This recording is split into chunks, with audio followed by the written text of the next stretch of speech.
Bonjour à toutes et bienvenue sur cette chaîne YouTube, Le Chemin des Entrepreneuses. Moi, c'est Samia Mekas et j'accompagne les entrepreneuses bien-être, hypersensibles, intuitives, créatives, multitâches à lancer leur business pour avoir moins de clients et plus de revenus.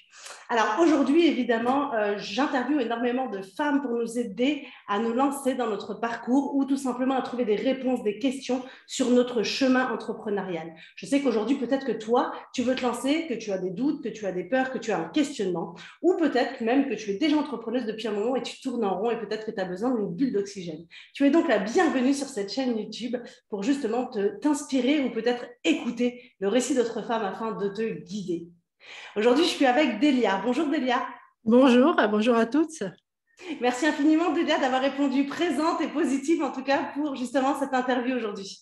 Merci à toi de m'avoir invitée. Je tenais vraiment à participer parce que j'espère avec mon expérience d'inspirer d'autres femmes pour se lancer, pour résoudre quelques soucis qui se présentent tout au long du chemin entrepreneurial. Merci beaucoup, Delia. Je suis vraiment donc impatiente de visiter l'histoire de Delia avec vous. Alors, dis-nous qui tu es, Delia, et d'où tu viens, qu'est-ce que tu fais? Alors, je voulais me présenter un peu différemment. Je vais vous décrire 5 dates qui m'ont comme ça, qui m'ont impacté, qui ont marqué mon parcours de femme. Donc, moi, je suis italienne, je m'appelle Delia Masseran.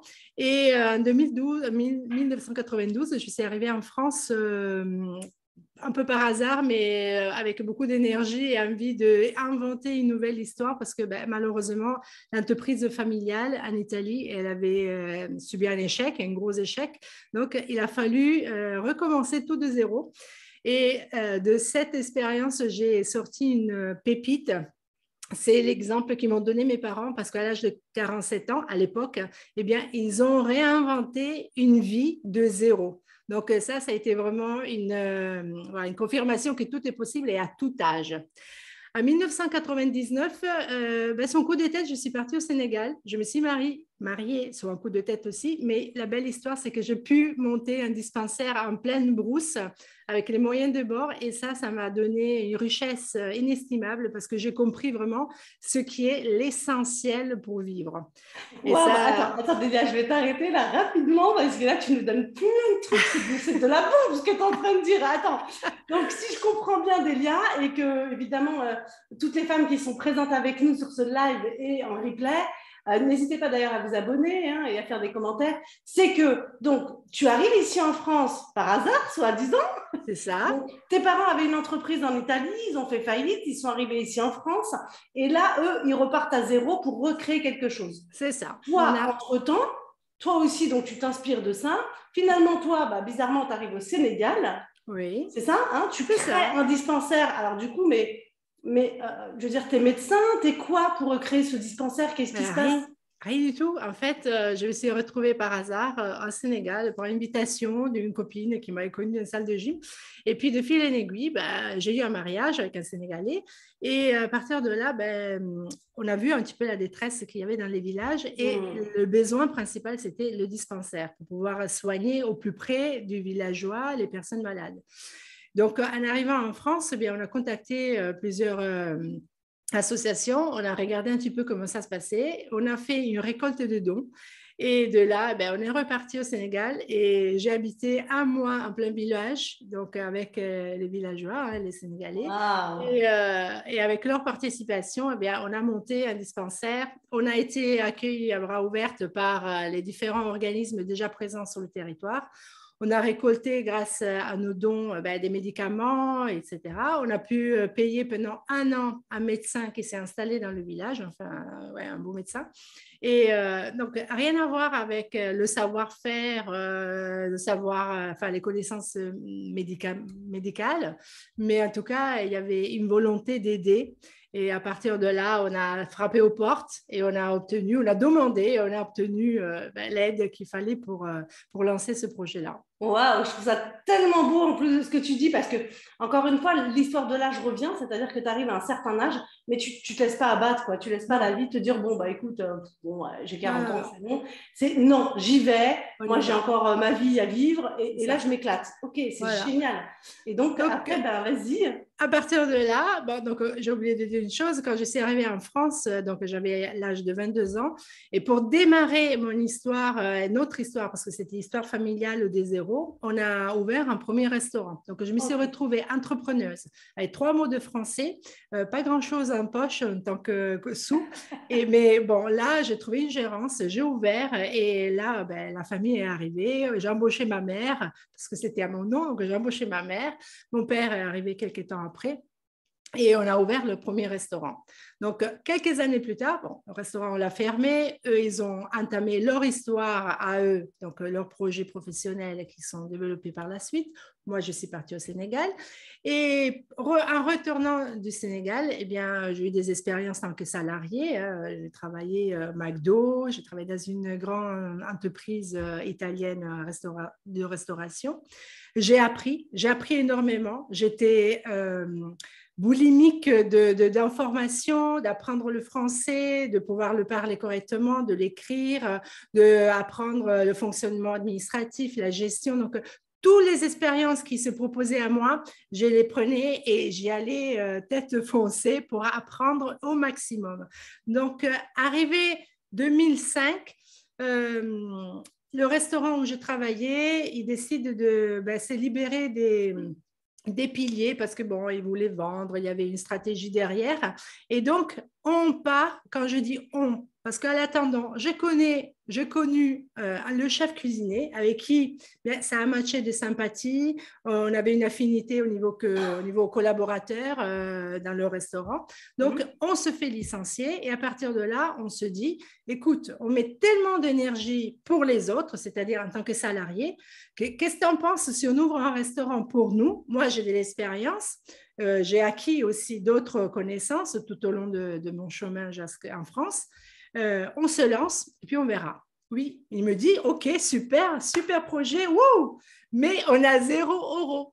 Donc, on n'a pas d'argent. Eh ouais. Dit, bon, écoute, c'est pas grave, on y va. Moi, je fais un cours de création d'entreprise pris en charge par le Pôle emploi et on va voir. On trouvera des solutions, j'en suis sûre, on y va. Donc, j'entame ce parcours. On visite énormément d'établissements. On part toujours avec un objectif qui est la gérance, parce qu'à l'époque, c'était ce qui nécessitait le moins d'investissement. Et arrivé à un moment donné, je reçois un coup de téléphone qui me dit, écoute, il y a une opportunité, si tu veux, j'ai une gérance pour toi. C'était une connaissance que j'ai eue tout au long, enfin, pendant mon séjour dans ce restaurant.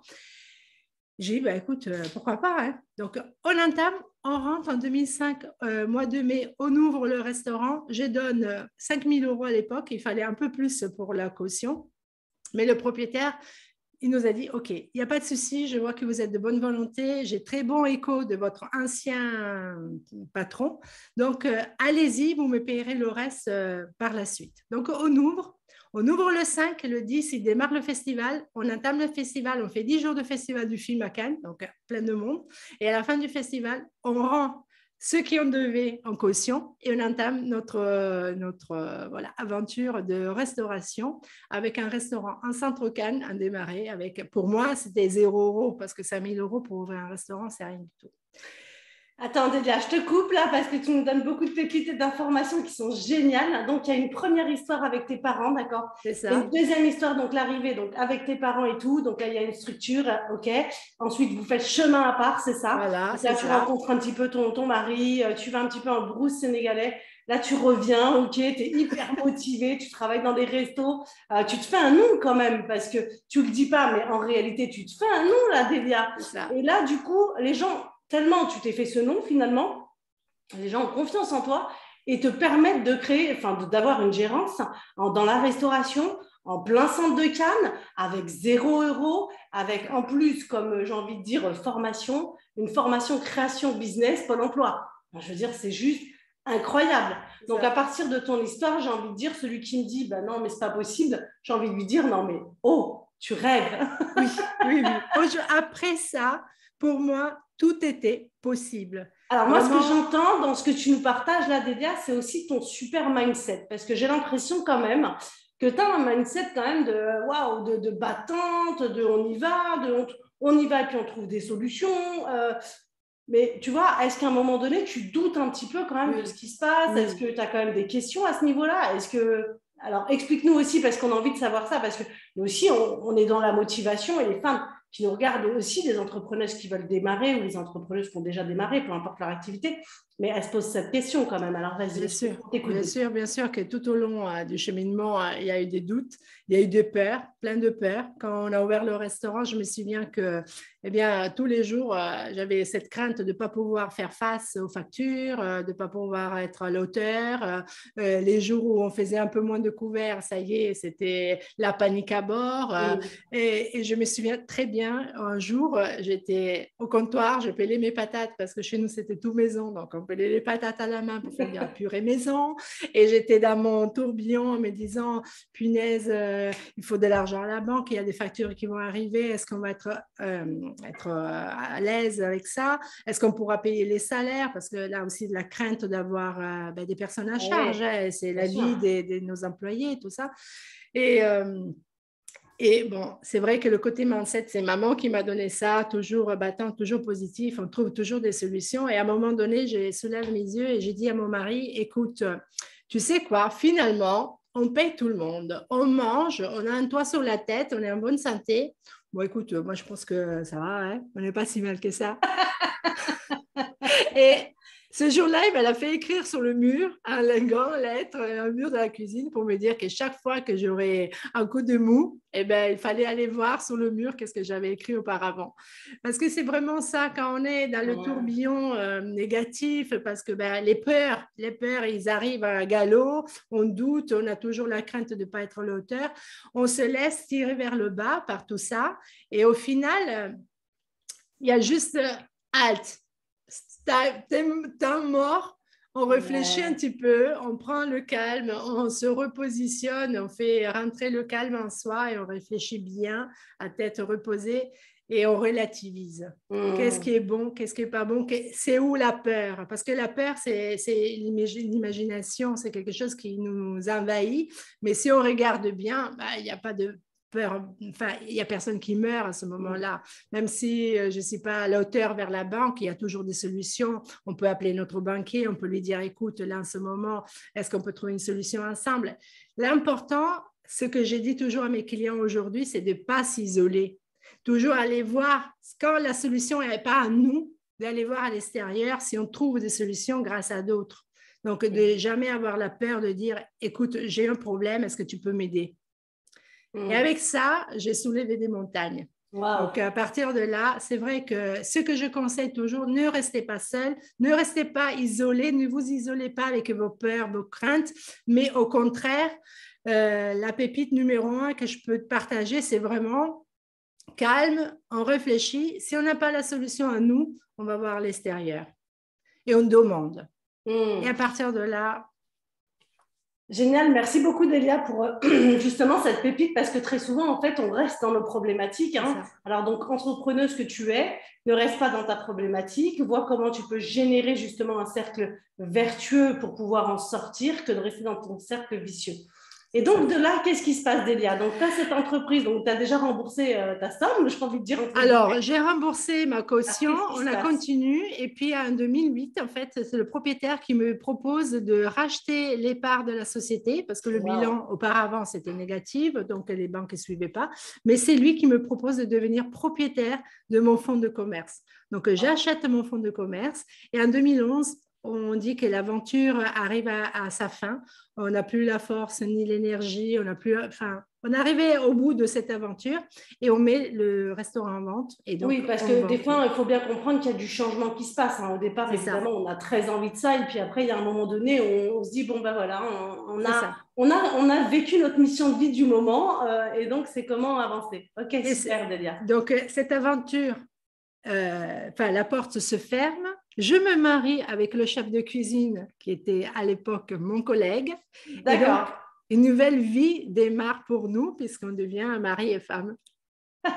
Alors donc, du coup, tu n'es plus avec le monsieur sénégalais, c'est fini Non, tout ça. c'est fini. L'entreprise, c'est fini aussi. OK, on se marie et là, qu'est-ce qui se passe? Et là, on se lance un nouveau défi et on dit que mes parents, anciennement, ils se sont lancés dans un commerce de lingerie fine parce qu'ils avaient fait une étude de marché et que au marché, dans les marchés, tu sais, de quartier, il n'y avait pas des stands de lingerie fine un peu de qualité. Et en étant italienne, on connaissait énormément de l'usine, etc. Et donc, ils se lancent là-dedans. Et mon mari, après 37 ans de cuisine, il se dit, moi aussi, j'ai envie de faire une reconversion professionnelle. Donc, il va faire un stage avec mon père et il se lance là-dedans. Donc, de chef de cuisine devient vendeur de lingerie fine, soutien-gorge et culottes. Donc, et ça c'est surprenant parce qu'à l'époque, mon mari, il avait quand même 50 ans. Donc, lui aussi, il se lance un nouveau défi, il change de tout un mot et il devient vendeur sur les marchés. Ça lui plaît, il gagne bien sa vie et il entame une nouvelle aventure professionnelle. Et moi, en parallèle, j'ouvre une e-commerce, toujours de lingerie fine. Donc, je me lance là-dedans, quelque chose que je ne connaissais pas. E-commerce, je ne savais pas du tout, je n'étais pas formée. Et quand on ne connaît pas, eh bien, soit on se fait accompagner, soit on se forme auparavant. Parce que la fin de l'histoire de cet e-commerce, c'est ce qu'il m'a tiré vers le bas. Je fais faillite, enfin, pour ce qui concerne l'e-commerce. J'ai dû tout plaquer et c'était une aventure qu'il a fait plof. Ça arrive du coup, par rapport au bilan que tu as fait justement sur ce e-commerce, c'est quels sont les conseils que tu peux nous donner, ou toutes celles en tout cas qui veulent aussi entreprendre dans le e-commerce, parce qu'aujourd'hui, effectivement, ça a fait un boom extraordinaire dans le digital. Tu peux donner des conseils? Alors, d'abord, de se rapprocher de quelqu'un qui est déjà passé par là et qui a un e-commerce. Alors, aujourd'hui, on trouve énormément soit de coachs, soit de formateurs, soit des personnes qui sont dans le digital pour avoir, ou des formations en ligne aussi, pour avoir les grandes lignes, mais aussi une expertise de quelqu'un qui est passé déjà par là et qui peut nous éviter de commettre des erreurs. Parce que l'e-commerce, c'est vrai qu'il est très facile, dans son salon, on peut vendre, mais il y a tellement de concurrence dans le monde du web que pour être là où il faut, il y a un travail énorme derrière pour se faire connaître. Et ça, pas grand monde le dit. Il y a les réseaux sociaux, il faut maîtriser bien les réseaux sociaux. Il faut aussi investir dans la publicité, dans la publicité. Et il faut faire ce qu'il faut. Et à partir de là, on peut avoir quelque chose de bien, une belle réussite, mais il faut les connaissances et il faut vraiment se faire accompagner là-dessus pour pouvoir éviter les embûches de ce nouveau métier qui aujourd'hui est très en vogue. Ok, merci beaucoup pour ton bilan. En tout cas, donc écoutez bien, mesdames, pour celles qui se lancent en e-commerce, encore une fois, moi j'accompagne les thérapeutes à lancer leur activité, donc elles pensent juste thérapeute et client, sauf qu'elles ne comprennent pas qu'entre les deux, il y a un énorme chemin, que ce soit au niveau mindset, confiance, ou que ce soit au niveau stratégie, marketing, communication, visibilité et financier. Voilà, là c'est pareil pour le e-commerce, on vous dit oui, vous avez un super site, mais de toi à ton site et à la vente, du site à la vente, pareil, il y a un chemin en fait de visibilité, de choix à faire et ainsi de suite, qui fait que justement tu peux bien fonctionner ou pas du tout, au contraire. Tout à fait, tout à fait. D'accord. Donc une fois faillite, écoute, c'est un échec cuisant. Comment tu le vis?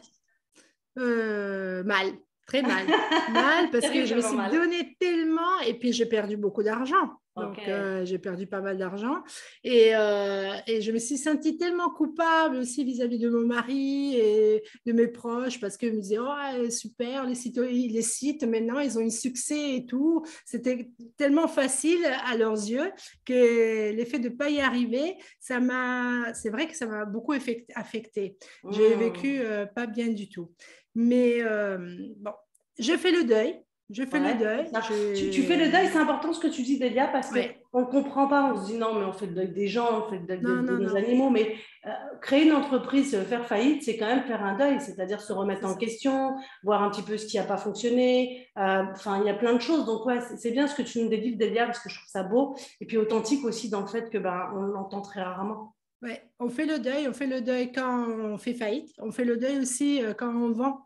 On vend mon restaurant, quand je l'ai vendu, c'était vraiment un top niveau. Je l'ai vendu au bon moment avec un très beau chiffre d'affaires.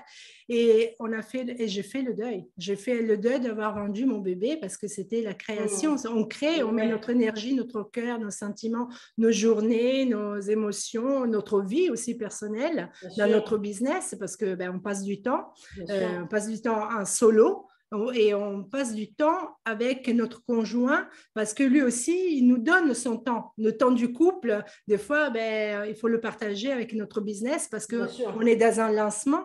Donc, il faut comprendre qu'il faut y mettre ce qu'il faut, hein, l'énergie, le temps, etc. Et quand on vend notre bébé, eh bien, là aussi, on fait un deuil, on dit au revoir et on fait ce passage-là pour mieux vivre après, pour fermer une porte et ouvrir quelque chose de nouveau après. Merci beaucoup, Delia, de partager ça parce que c'est vraiment intense, encore une fois, ce que tu partages. Tu sais, très peu le partagent. Tout le monde fait semblant que tout va bien dans sa vie alors que ce n'est pas du tout ça. Aujourd'hui, l'entrepreneuriat 3.0, c'est oh là là, je vis ma vie, ma meilleure vie, ma best life.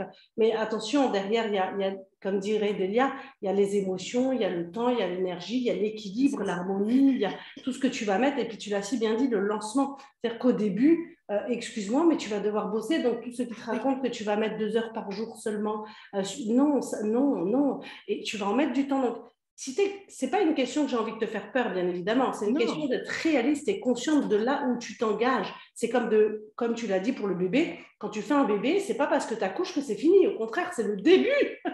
Et là, tu vas t'en occuper matin et soir et ainsi de suite. Tu vas t'adapter, tu vas rééquilibrer, vous allez vous connaître. Et là, c'est pareil en fait. C'est ça. Donc, merci Delia de partager ça. Donc, une fois que tu as fait ce deuil, est-ce qu'il a été plus ou moins long, le deuil? Non, c'était assez rapide. C'est toujours avec une pensée, mais pensée du cœur, parce que ce n'était pas une aventure agréable, ça s'est fini un peu comme ça. Mais non, quand j'ai vu que voilà, ça ne marchait pas, il fallait finir, il fallait mettre un terme à ça, tout de suite, j'ai envie de dire... je me suis dit, il y a 2 solutions. Soit je me remets à faire les marchés comme mon mari et puis comme ça, on verra. Soit je trouve un poste salariat qui m'assure une rentrée. Comme ça, j'ai eu rentrée et j'aurai le temps de me refaire psychologiquement et puis financièrement aussi. Donc, j'ai commencé à envoyer des CV à droite à gauche et voilà, le destin m'a envoyé dans une boulangerie, une grande structure. Je cherchais une responsable qui avait plusieurs expériences aussi dans la restauration, etc.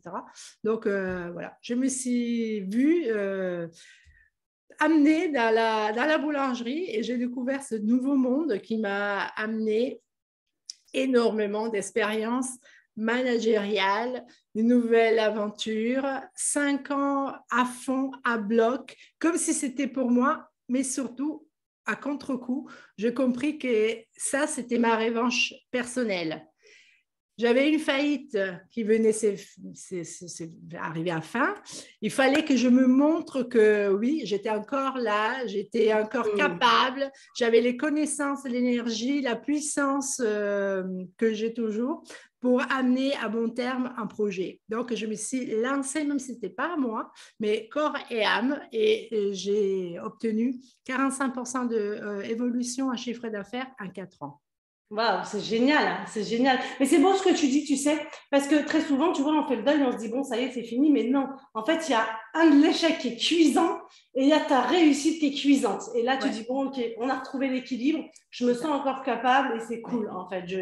Et la vie, c'est aussi ça. Et c'est génial, ce que tu nous partages vraiment, parce que là, tu as un ascenseur émotionnel puissant, mais plus que puissant, c'est qu'il atteint les extrêmes. Et c'est là, justement, où on se connecte avec nous, hein. Oui, tout à fait, tout à fait.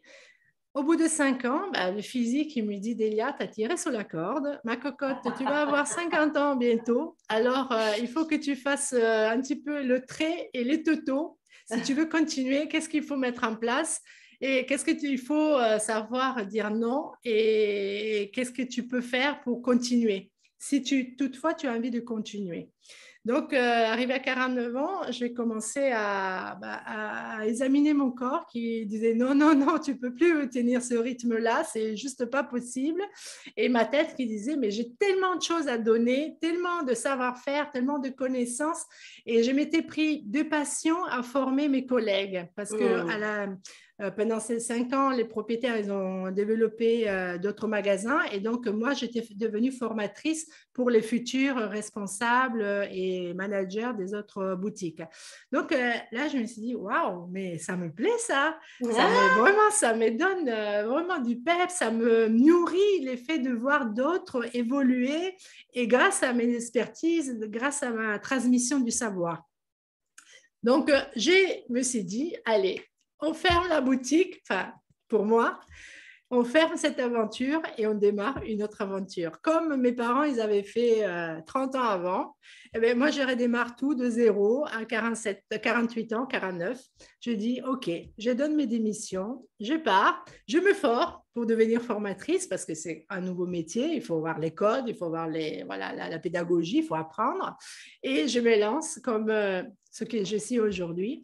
Je suis accompagnatrice, coaching en business pour justement aider tous ceux qui viennent du milieu de la restauration et boulangerie pour développer leur business et le rendre durable dans l'avenir. Donc, c'est quelque chose qui me passionne énormément. Voilà. Incroyable. Merci beaucoup, Delia, vraiment, parce que je trouve ton parcours exceptionnel parce que c'est pas, bon, comme tous les parcours d'entrepreneuse, il n'est pas fluide. Ce n'est pas une ligne droite. C'est je monte, je descends, je tombe et tout. Et je crée des opportunités, je rentre dans des opportunités. J'ai beaucoup d'argent, je suis fauchée, j'ai beaucoup d'argent, je suis fauchée. Ça aussi, c'est vraiment c'est peut-être que dans les tiens, dans tes extrêmes.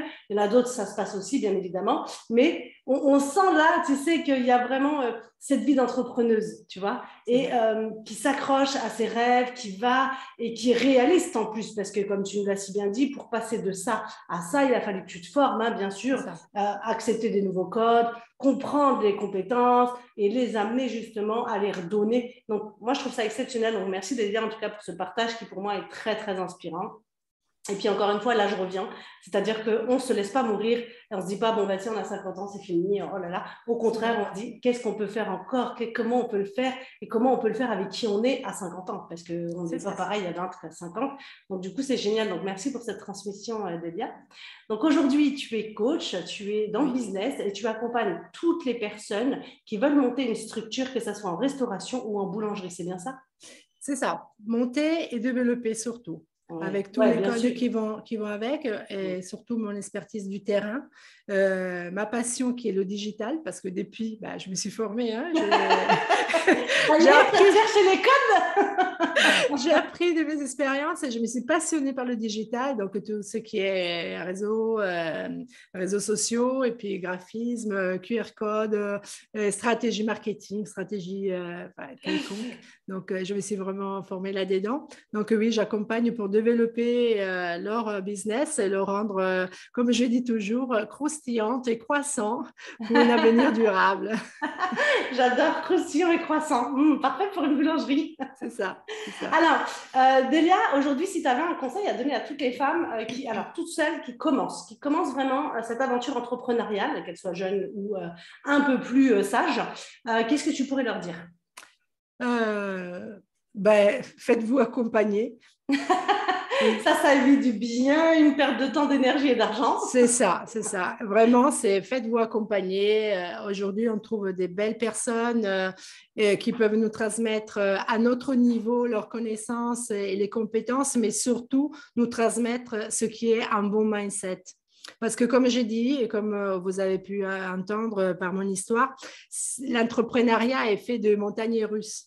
On est en haut, on est en bas, on est en haut, en bas. Et si dès le départ, on a les outils pour gérer tous ces états émotionnels qui peuvent être d'une extrême à l'autre, mais moins comme ça, élargis, plus facile à gérer. Mais si on a tout de suite les outils, ou en tout cas une personne qui peut nous les transmettre au moment du besoin, on raccourcit les temps. Hein, on raccourcit les temps et la réussite est tout de suite là à portée de main. Merci beaucoup. Et pour toutes celles qui tournent en rond aujourd'hui dans leur business, qui ne savent pas comment avancer, qu'est-ce que tu pourrais leur dire? T'as mort. Arrêtez de tourner en rond. Ça sert à rien. Moi, j'ai appris à mes dépenses qu'il faut arrêter de faire et il faut être. Qui je suis, qu'est-ce que je veux, quelles sont mes valeurs, quelles sont mes compétences, mes connaissances, là maintenant. Et qu'est-ce que je peux mettre en place, plus petit que soit, avec ce que j'ai maintenant. Et à partir de là, c'est comme si on redémarrait une voiture de zéro. La voiture a tourné. Maintenant, on l'arrête, on met la première et on redémarre propre. Et à partir de là, on peut redémarrer un business plutôt que tourner en rond et se fatiguer et mettre notre énergie là où il ne faut pas. Merci beaucoup, Delia. Ça, c'est vraiment un conseil hyper, super. Prendre du recul, lâcher un petit peu, se détendre, voir autre chose, se voir autrement et vraiment se dire, OK, comment j'ai envie d'avancer. Et ça, c'est se poser cette question en introspection. C'est hyper important. Donc, merci, Delia. Est-ce que tu as envie de nous partager quelque chose? Alors, je demande toujours à mes intervenantes de nous proposer des livres. Certaines ont proposé des films, mais des livres, en tout cas, qui les a boostés, qui les a, à un moment donné, aidés dans leur construction. Alors, moi, j'en ai 3. Tu fais jamais comme les autres. Voilà. Non.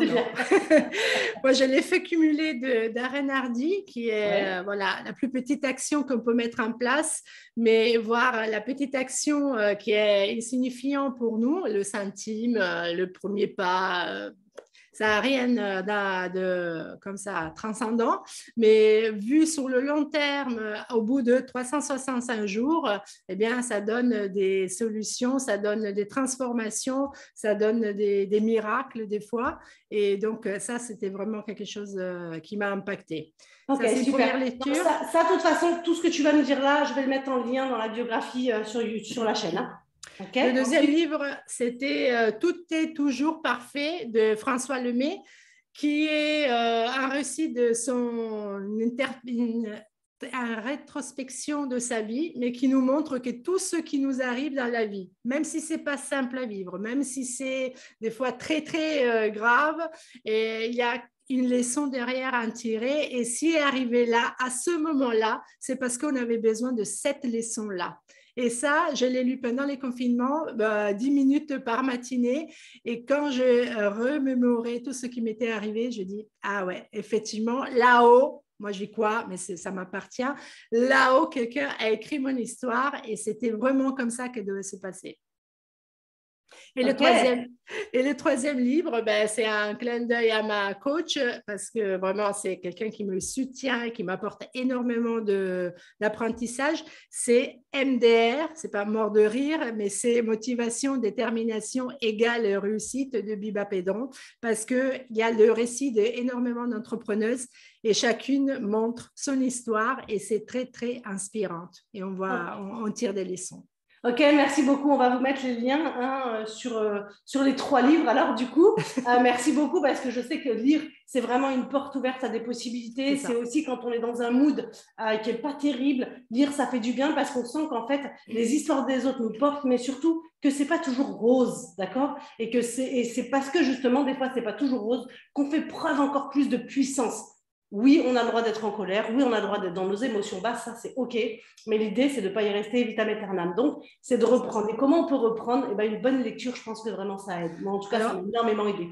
Juste une chose, ne prenez pas peur quand on dit il faut lire un livre, etc. C'est beaucoup, je n'ai pas de temps, etc. Il n'y a pas d'excuse. Vous mettez juste un petit challenge, 5 pages par matinée. 5, ça va vite, ça prend 5 minutes à tout casser. Lisez 5 pages par matin et au bout d'un mois, vous aurez lu votre bouquin. Donc, il n'y a plus d'excuses. Plus d'excuses, les filles, donc lisez. Et puis, de toute façon, c'est important, ça vous ouvre aussi au monde. Alors, moi, j'aime beaucoup lire le matin, mais j'aime aussi beaucoup lire le soir. C'est-à-dire qu'au lieu de regarder la télé, moi, je lis, ça m'inspire, ça me fait du bien, ça me permet d'écrire aussi. Donc, Delia, on te retrouve où? Alors, sur mon site, prendre contact avec toi, si on a envie de créer une structure, une boulangerie, un resto, qu'on a envie d'avoir ton mindset, qu'est-ce qu'on fait? On va sur mon site deliamasseran.com et là-dessus, vous avez mon agenda pour prendre un rendez-vous direct, vous avez mon histoire, vous avez mes services, vous avez tout. Ok. Donc là, on va passer par là, je vous mettrai le lien, les filles. Et pour moi, évidemment, pour toutes celles qui veulent se lancer, que ce soit en septembre ou maintenant, créer leur entreprise avec des fondations béton, que vous sentez l'appel aujourd'hui et que c'est OK pour vous, que vous avez vraiment envie de créer une entreprise sereine et pérenne, vous pouvez donc me contacter, soit en Messenger, soit sur mon calendrier, en tout cas sur mon site, pour prendre rendez-vous et enfin vous lancer. Ne vous inquiétez pas, on ne va pas vous manger. Vous pouvez vous aussi nous appeler pour poser vos questions, parce que très souvent, on a beaucoup de questions. Et c'est pour ça qu'on offre aussi cet appel un peu stratégique et offert qui va justement vous aider à savoir où vous en êtes. Tout à fait. Le mot de la fin, Delia? Est-ce que tu as un mot de la fin pour toutes Oui. celles qui nous écoutent aujourd'hui? Tout est possible, croyez en vous. Génial, j'adore et c'est vrai, tout est possible. Il suffit de croire en soi et vraiment d'y aller. Donc, bravo. Merci en tout cas, Delia, pour ce partage. Tout plein d'énergie et plein d'amour. Merci infiniment. On vous dit à bientôt pour la prochaine interview. Bye. Bye.